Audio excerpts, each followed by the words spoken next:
An adaptive mindset means you have to be willing to reflect on how you're thinking and assess its suitability to the current situation. And that's what I mean by an open mind.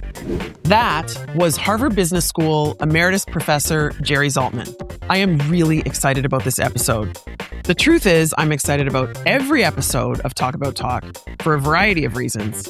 For this episode in particular, I'm excited to introduce you to one of my favorite people on this planet. If you haven't met him before, Gerald Zaltman is one of the wisest and most generous folks that you will ever meet. I'm sure you'll agree after you're done listening to this episode. Welcome to the Talk About Talk podcast. My name is Dr. Andrea, and I'm your executive communication coach. My goal with this podcast is to coach you to improve your confidence and your credibility at work so you can achieve your career goals. You can learn more about me and what we do at Talk About Talk if you go to talkabouttalk.com.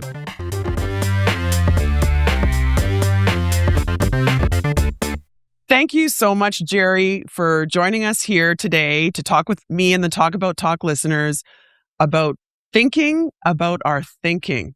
Well, I'm delighted to be here, and I've been looking forward to this ever since you raised the possibility. I always enjoyed our conversations, and particularly your questions. They always make me think, and often differently as well. Thank you so much for saying that, Jerry. That really means a lot. Okay, here's the first question. It's really the origin story for the book. What made you want to write this book? What was the problem that you are trying to solve? Is it related to AI?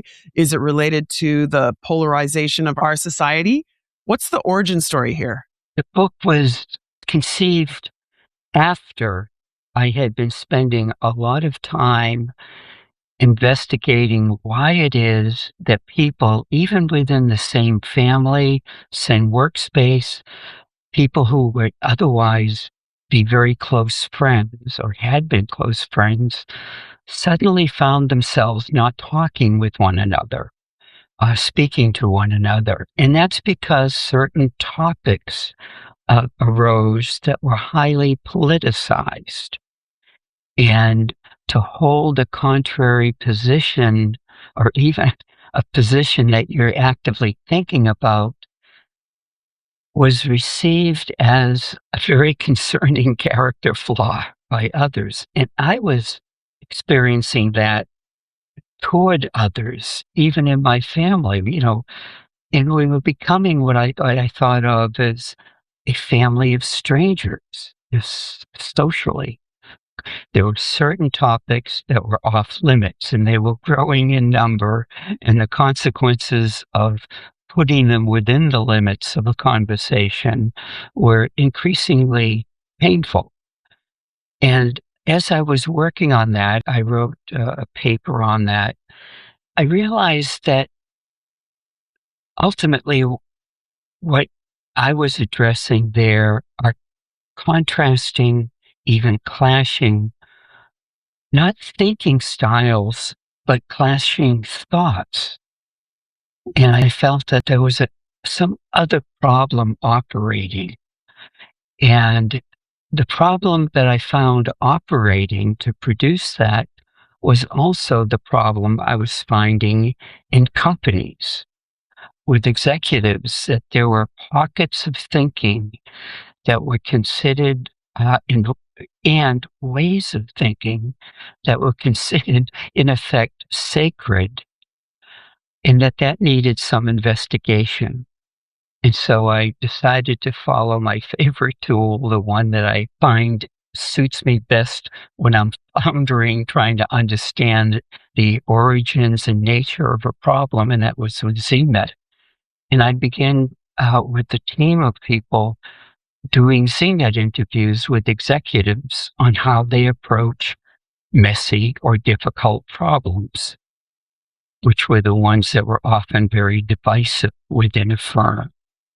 And eventually, I thought, since I'm working so hard on this, I might as well turn it into a book, which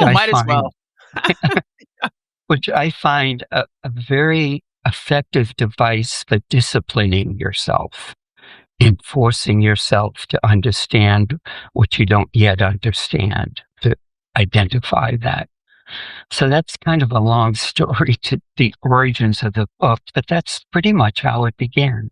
I remember having conversations in your office, Jerry, about the fact that you would encourage me to think about something and then not worry if I can't solve it and walk away and work on other things. And my brain would be non-consciously focusing on whatever that problem was. And also, directly related to what you just said, you encouraged me to write as a way of thinking. Don't wait until you have all the answers to start writing. And I found that to be so true, especially now. I'm writing a book and I'm introducing the readers to some processes that I coach people on. And actually, as I'm writing the book, I'm coming up with better processes, right? The book is better because of my having that very same style of writing.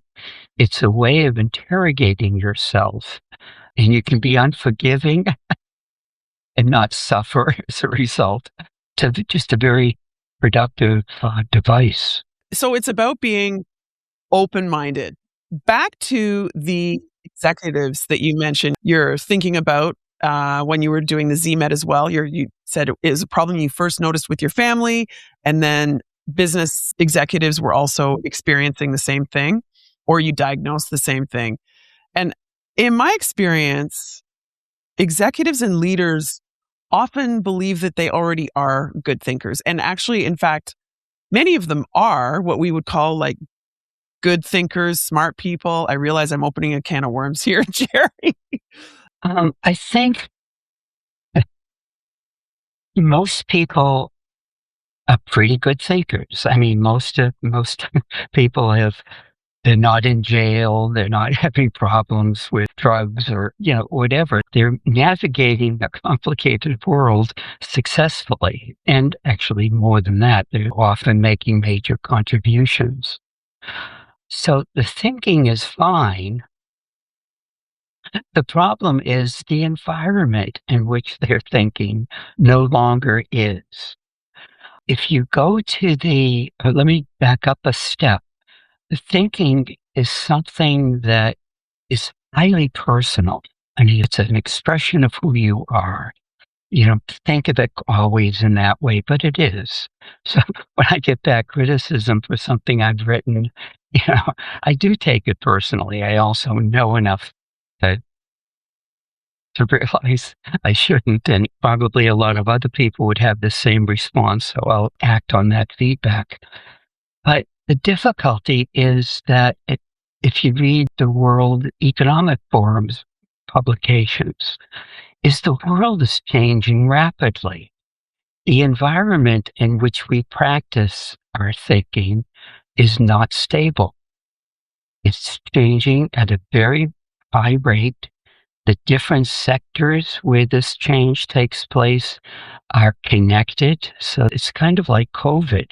It can spread. A problem in agriculture can have a major impact on transportation or broadcast media. It's just a networked world, and it's a rapidly changing world.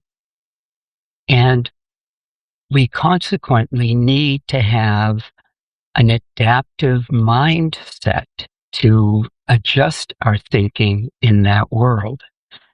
An adaptive mindset means you have to be willing to reflect on how you're thinking and assess its suitability to the current situation. And that's what I mean by an open mind. Am I thinking properly for this context? And often the answer is no, or some change is needed, and you have to improve how you think. But you've got to be willing to not treat your default thinking process as sacred. It's not. The world doesn't care much about that. And it's not going to change to protect my sacred way of thinking. That's what I mean. You have to be open-minded. You have to be willing to think about your own thinking, not to mention someone else's. So as I was preparing for this interview, Jerry, I was thinking about the context of AI and how myself and a lot of my clients are trying to use AI to improve our thinking, but just generally to improve our communication, using it as a productive tool. And yet myself and most other people that I talk to don't want to use it to generate ideas before they've generated their own ideas, at least, because they don't want it to bias their thinking. That's exactly one of the thoughts that I had. It's like AI will bias our thinking. And then it did occur to me as I was going through your book that our own brains are biased, right? And so this is more than just having a growth mindset. This is about really being conscious of how we're thinking in the context. I think it's nice. Bias gets a bad reputation. There are clearly instances where that's deserved. But in most cases, you can't get by without bias. Bias is what makes you unique and uniquely successful with a particular category of issues. You don't want to give those up. And you can afford to be biased if you're always willing to assess your own thinking and whether or not a certain preference in thinking has outlived its usefulness. But you know what you're saying? It was today, and I'm trying to think of the source. I put it aside to read this evening, and I'll look for it and send it to you. But it was an evaluation of executives in terms of how good they were or how effective they are in being a partner to AI, a collaborator, and they had these criteria for assessing a really good collaborator. And most of the executives, no matter what the level was, scored rather poorly on this evaluation. They're not good partners with AI, which is just a very interesting commentary on how effective we are in using whatever it is that AI might be able to give us. So back to the benefits of these executives and leaders thinking about their thinking, right? Understanding maybe what their default patterns are and the risks of not doing so, which we can also get into. I would love it, Jerry, if you could briefly list and summarize the 6 specific ways that you outline in your book, the specific qualities of an open mind, because I feel like this is going to help us get some traction here. People will say, okay, it's more than just having an open mind. What is it really? Not everyone practiced all 6 of those, but across a set of interviews, all 6 came up, each about as prominent as the other in total. And they also exist not in a sequence. And this is where writing a book is very frustrating, because a book is linear, and these qualities of mind are anything but linear. It is a system. But nevertheless, I'll start with the first one, which is serious playfulness. Many decisions really have serious consequences, not just in profit sense, but, it's human in fact. And that can cause people to be fairly reluctant to be bold, to take bold action, because there's a number of people, and you don't maybe know who will be hurt, could be hurt in some fashion. But that somberness, especially if it is concerned with meeting my profit goals or sales goals for the period, that can really inhibit you from trying something different, thinking differently, and acting differently. So you need to introduce a kind of playfulness. And I have to admit, and I won't spend this much time on the others, but I have to admit, that was a sober experience for me as a young man.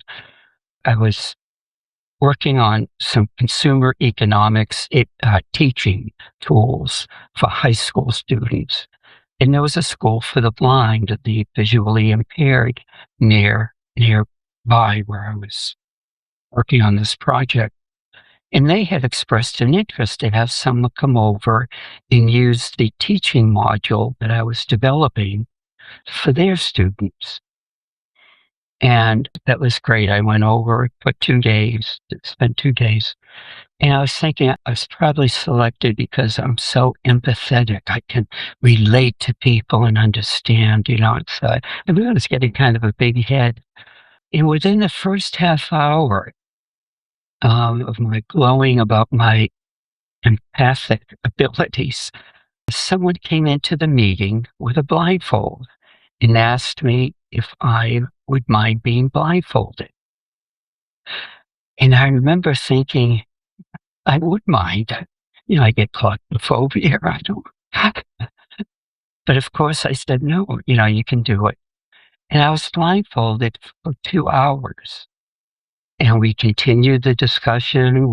I had to navigate my way to the cafeteria and around to the restroom, all of that stuff within 2 hours. And after 2 hours, the blindfold was removed. And I learned later that 2 hours is about the period of time a sighted person can be suddenly blindfolded without freaking out. Oh, And I could get that. But it had such a huge impact on me in terms of expanding my capacity to empathize, to identify with the students and the staff in that program. I consider that act, that putting a blindfold on the visitor or consultant, to be an act of playfulness. It was a way of introducing an element in a safe way that I needed to have exposure to, but in a controlled, reasonable dose. And that has always stuck with me. So I was delighted when I saw this quality appearing so often in just spontaneously with executives. Can you share any other examples that come to mind, Jerry, of executives who benefited from serious playfulness? I'm curious. Is it typically role playing? It can be role playing. My favorite personally is in a classroom or in a business meeting to have.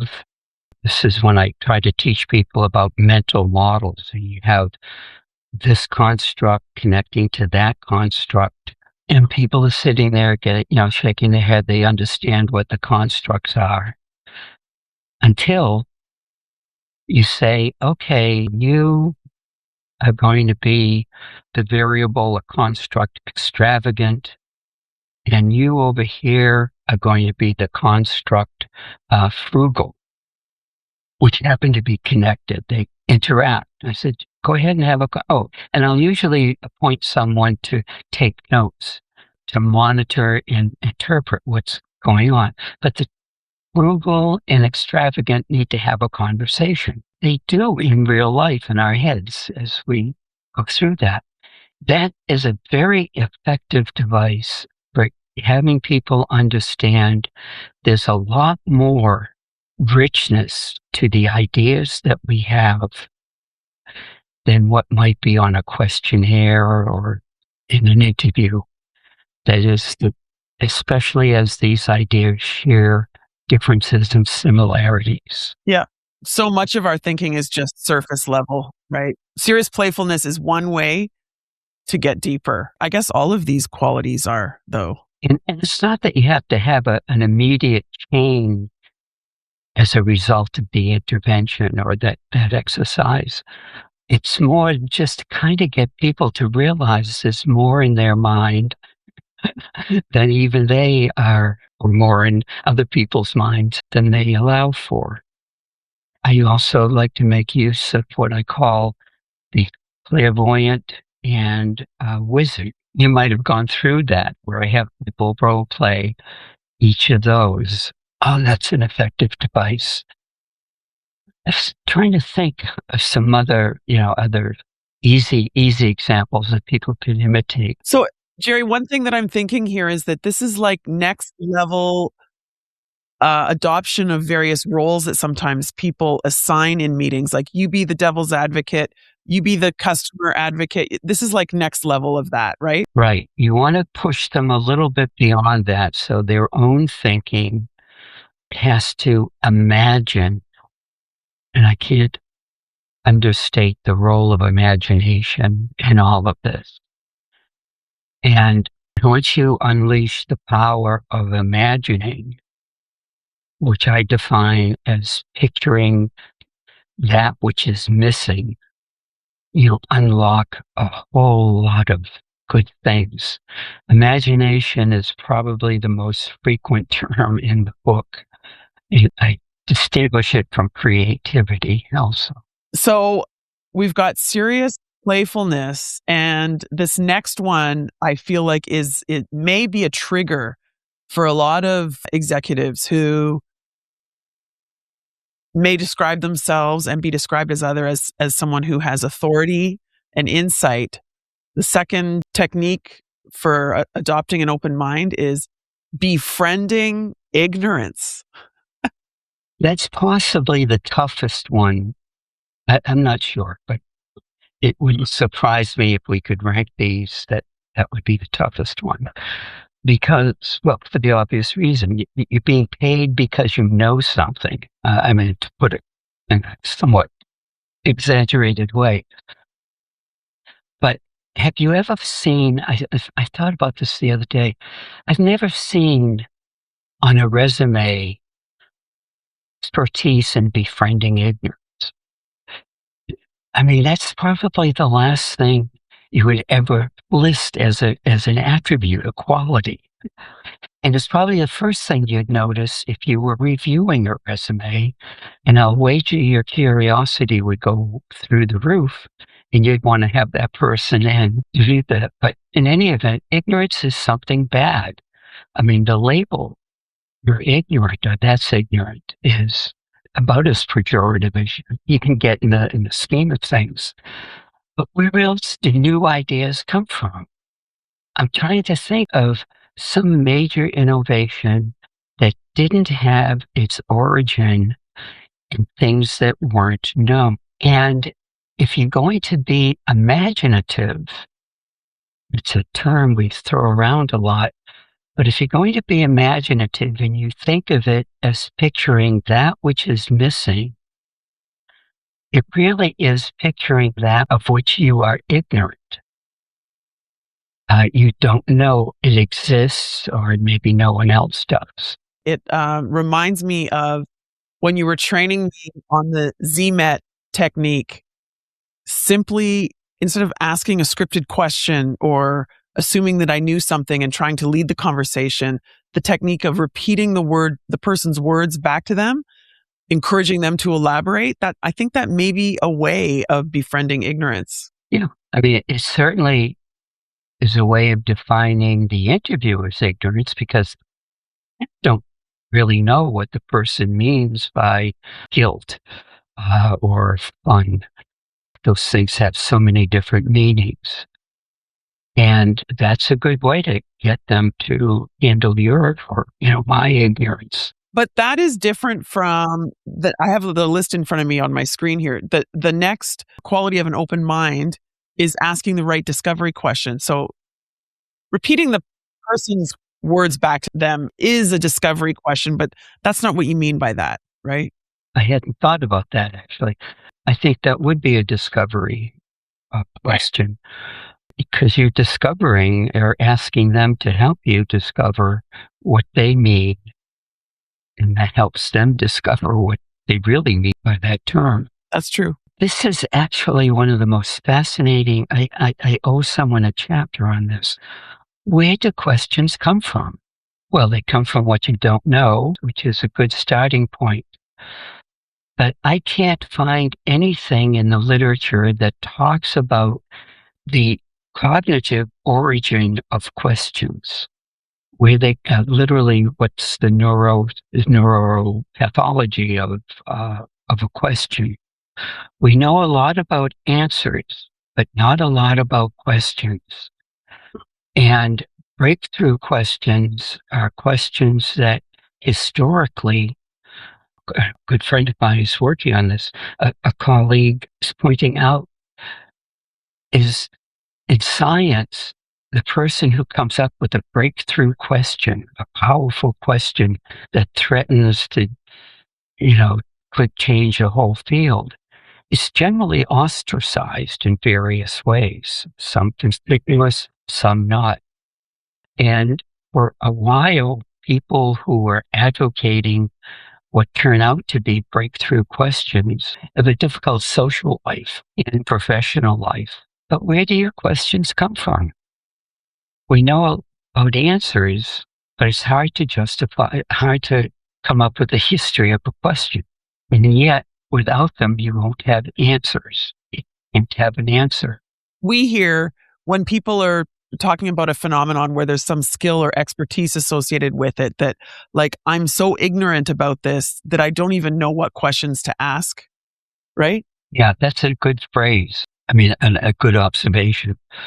I mean, not having a question is sort of the worst case of being ignorant. So I'm thinking about the context, Jerry, of innovation here, right? And how the incumbent, who you would have assumed would have come up with an innovation, often doesn't, because they're not, I'm going to use the word bias again. I'm not sure that's the right word, but they're biased, but what they've already done and what they already know, versus this brand new company comes in and they're solving for something else. They're asking different questions. And then that innovation catapults the existing innovation from the incumbent company that everybody thought was on a trajectory of a success, right?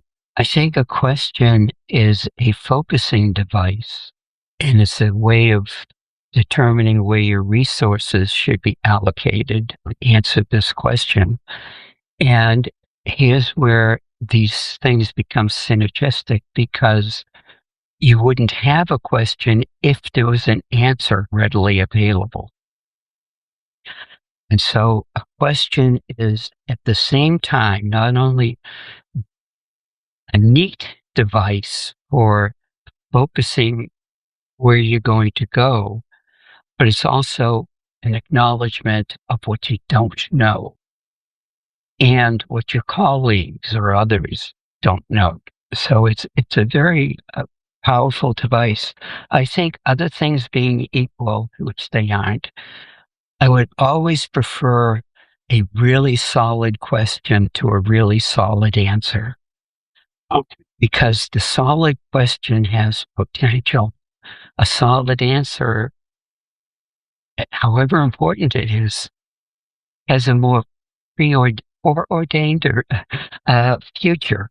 It's not as interesting as an unaddressed question. I feel like this is one of the qualities that you've outlined here. They're all relevant, but I feel like leaders and business executives maybe can particularly get traction on this one, asking the right discovery questions, right? Like we are hear this sort of cliche advice that as you become more senior, you should be listening more and talking less and asking questions. So before we go to the next one, I just want to ask you if you can elaborate a little bit, Jerry, on what do you mean by the right discovery questions? Is there, I don't know, like some sort of list of criteria of what makes a discovery question correct or right? I don't think there is an arbitrary set of criteria or even single criterion that makes it right. But the right question is not the wrong question. It's the question that survives all the wrong ones and remains on the table. And so it's the question that is evaluated in terms of whether its potential answer or answers, even if those are not clear, but you imagine, this is where, again, imagination comes in.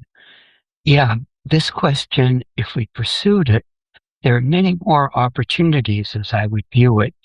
The different answers that might come in, a richer context to play in than is another question. And so I say that's the right question. But it's also right in another way.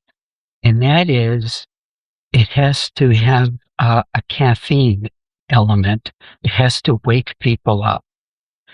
And it has to be a question that makes everyone think, why didn't I think of that?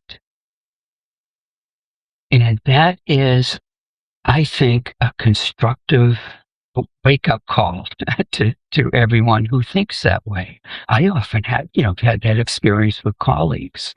They'll have a question and that's, damn, I should have thought of that myself, and I didn't. Why not? I think there's this element that makes it right socially or collegially in a sense. So simply put, it could be that the right discovery questions are the ones that make an impact, where impact is defined as making. I love your caffeine charged metaphor there, Jerry, but it's about making people think differently and think about something in a new way. Yeah. That is thinking differently. That's right. It's a surprise, actually. Yeah. That's why I attach the word discovery to it. So the next quality of an open mind is chasing your curiosity. I know none of the words here are accidental. So why are we chasing our curiosity? And how is that different from befriending ignorance? These are a system of things. They're more than cousins to one another. They're siblings, in effect. And it's hard to have one without the other, which is one of the big lessons that I learned from these interviews. But curiosity is actually on the decline in the United States, at least.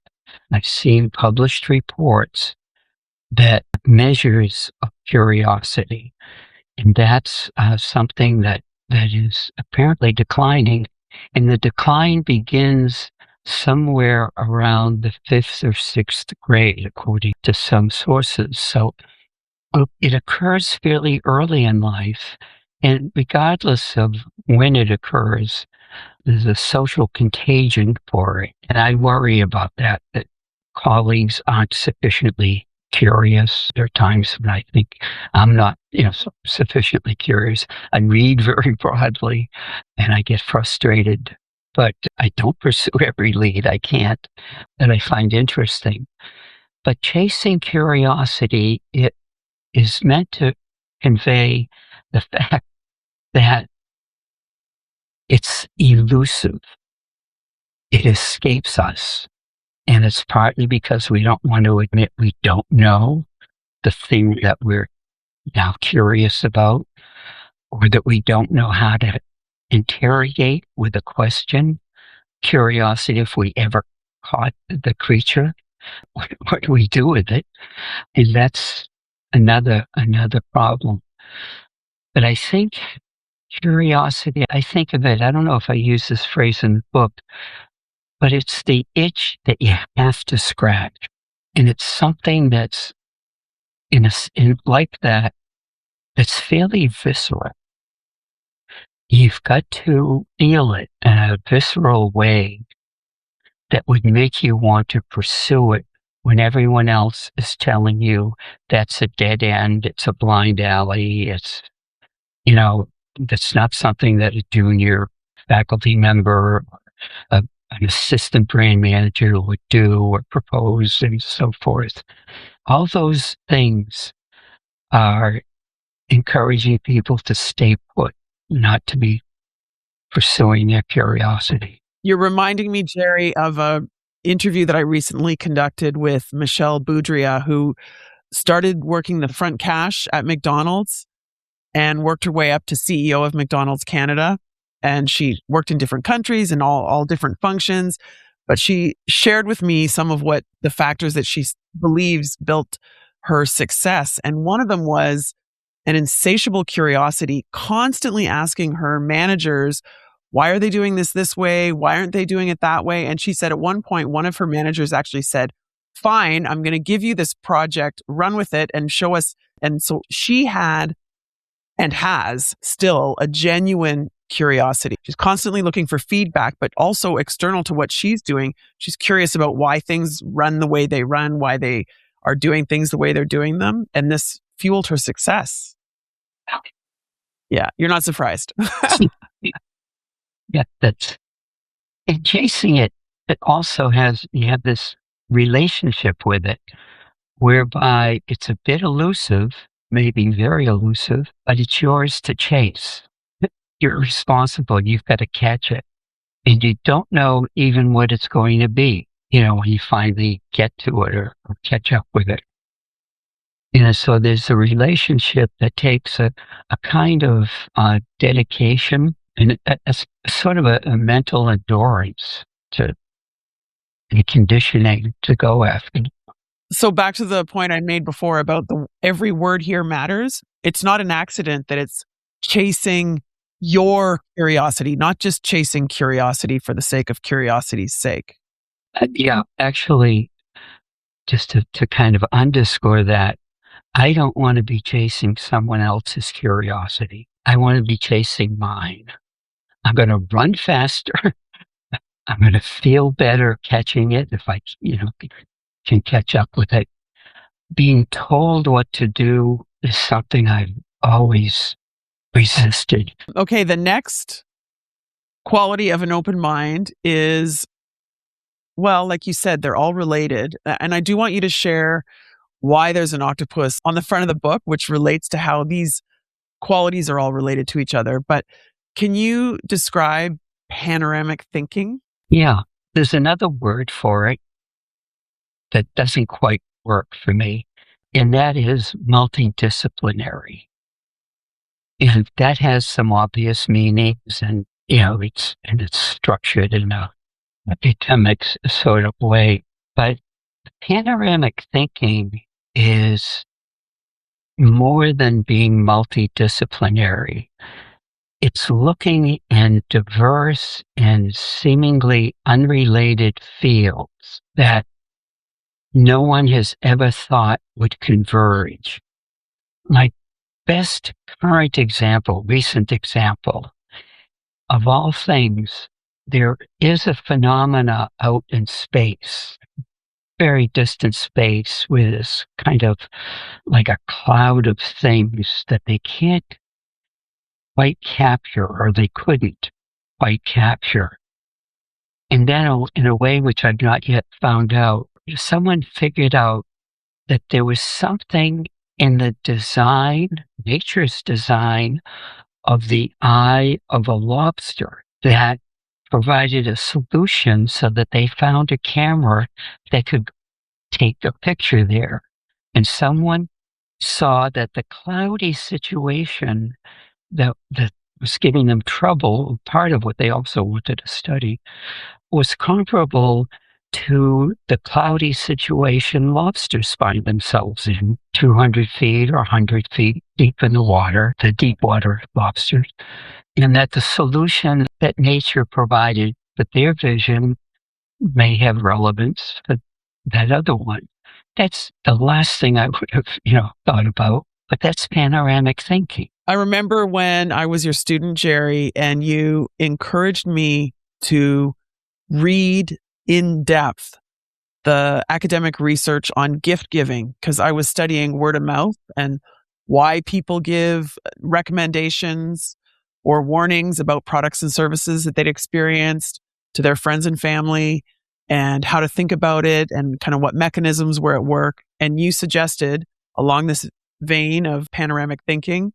Now, certainly it's not like interstellar phenomenon and, the lobster's eye, but the insights from the research that I did on gift giving certainly illuminated the phenomenon of word of mouth. So why do we give? How do we give? How do we feel about it when someone rejects our word of mouth or they tell us that we're not right? All of these things made a big difference in my understanding of the phenomenon. If you were to look in the bibliography of Dare to Think Differently and just kind of run down looking at the titles of journals and books that are used to elaborate on or justify or give evidence for what managers are doing, you'll find that there's a very broad and extensive academic literature supporting what these guys were discovering on their own. And I used it to kind of give the managers, a little more grounding and validation for what they were sharing with me. But they didn't know that. They don't know that. But take a look at the bibliography. You'll see it. I have, and I will look again. Speaking of bibliographies, this reminds me of another book that I read when I was taking one of your classes when I was a doctoral student, Jerry, and that was the book Consilience. Do you remember that? It was E.O. Wilson, right? I That's think. right, Yeah. E.O. Yeah. Wilson. Yeah. Yeah. And I think that book, the thesis of that book is about panoramic thinking. Would you agree? Absolutely. Yeah. Yeah. See, you made a huge impact on me, Jerry. You definitely impacted how I think. Okay, the sixth and last quality of an open mind is, and again, I want to remind everyone that these are in no particular order, right? They're certainly not a sequence. But the last one we're talking about here is using a voyager outlook. That's my way of framing ambiguity, and you can see how it would fit with the others. But what is a voyager? And I'm thinking of a voyager more in the 15th, 16th century, even earlier than that, the Norsemen and so forth. There is a willingness to go out to the unknown, to space that they're ignorant about. I mean, the maps all had at that time, or in the early days, there be monsters. There was a line drawing, and after that, no one knew it was there, but they, guessed that there'd be monsters out there. I think managers, executives, not them alone, really don't like ambiguity. And I'll comment on intelligence in a second. And I don't blame them. I don't want to have something, we can all empathize with that. But if you're not chasing curiosity into the unknown, if you're not discovering what you don't know, that is literally how you define the unknown, the lobster eye, for example, you're going to get stuck. You're just not going to grow as a person or as a company. And I talk about it. My alternative to that was embracing ambiguity. That's like, embracing a leper. People wouldn't, were reluctant to do that. But it takes that kind of spirit to do all the other qualities of an open mind. So I love that you reframed or chose a term for this last quality of an open mind to make it sound more positive, like something we can strive for as opposed to something that we're avoiding, right? Using a voyager outlook is something we would strive for versus we would avoid ambiguity. And you use the word spirit.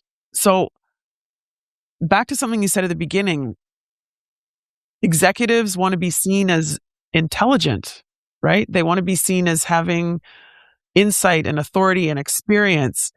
And yet at the same time, befriending ignorance, asking questions, chasing their curiosity, using panoramic thinking like a voyager. This seems like it could be contradicting. I know it doesn't have to be, but if you could share some, I think, advice, yes, Jerry, prescription for these leaders on how to think differently and benefit from this way of thinking in a way that isn't going to sacrifice their credibility. After I developed ZMET, I encountered or discovered why it works. It wasn't beforehand. Even to this day, new things are coming to my mind to show that it has even more support as a basic method. But in moments of honesty, I didn't know all that when I was developing it. But one of the things that's very important, every manager shares with all the staff that they work with, senior to them, junior to them, is that the mind works on the basis of analogy. And there are excellent treatises on this, really thoughtful people, that memory itself is organized analogically. We have memory files of potential analogous things to use when we encounter ambiguity or we encounter something we don't know. We can retrieve what's it like. I mean, that's the first. You have 3 questions. What is it? What is it like? That's when you begin to make progress. Maybe it's like a lobster eye, making that up. And then what of it? What do you do with it? But what's it like is fundamental question when we're making sense of a problem. Where else have we seen it? And so on. And I think that if a manager sort of not just worries about what something is and what do you do about it, but understands first, what is it like? Where else has this happened? They'll come up with many more solutions or things to adapt or alter. And that's where metaphor comes in, because metaphor is really the language of analogies, analogical thinking. And so I think they should leverage what they have naturally, which is the ability to think in terms of analogy. And a lot of problems will look a lot more trackable, solvable, if they indulge in that. And that's a kind of a natural thing. And they can leverage their colleagues, help them, get them to participate. And that's a big lesson. And I think that intelligence is the ability to make sense of ambiguity. It's not a paper and pencil test. It's the ability to clarify what is a mess, a chaos. And using analogy is what a wise person does. So I'm trying to read the minds of the listeners here, and I can imagine they're thinking that this is very compelling thesis, and I want to dare myself to think differently. So what are some specific, I was going to say almost physical things? So asking questions seems like the low-hanging fruit. What are some things that they can do themselves and also to encourage people in their organization so that they can really get some scale on the benefits of thinking differently? I think I would resort to finding examples of serious play.